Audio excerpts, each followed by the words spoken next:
Jaden A. Emmanuel Bonner. No, I'm playing. It's this poem called I Can't Read by Lamont Carey, and I think this ties into the class that we had with Dr. Murray. And it's, well, I mean, the reason why I chose this poem to read is because a lot of my friends, like my male friends, they're real into sports and stuff, and like they think that sports is gonna like last them throughout their career, like if anything was to happen, they'd be like crushed. But this is how the poem goes. I'm 11 years old in the 6th grade and I can't read.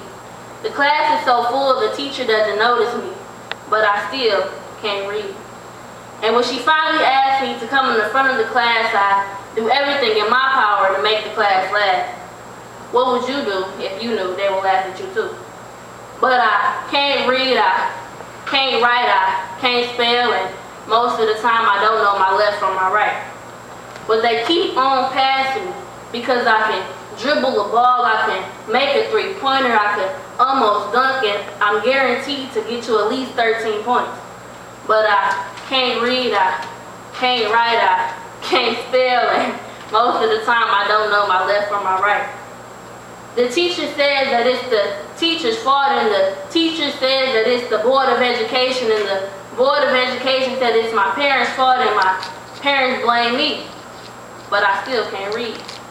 I can't write, I can't spell, and most of the time I don't know my left from my right. No, I'm not done. But on the biggest game of the school year, I was coming down the lane ready to do my thing, but number 13 crashed into me. And at the same time, I heard my knee snap. I seen my family's dreams shattered. They depended on me to get them out the ghetto. So when I hit the ground, I did everything in my power not to frown. But it was just too much pain, like it went straight to my brain. The last thing I remember is the doctor telling me that I can never run again. So now I'm asking you, what are my options? I can't read.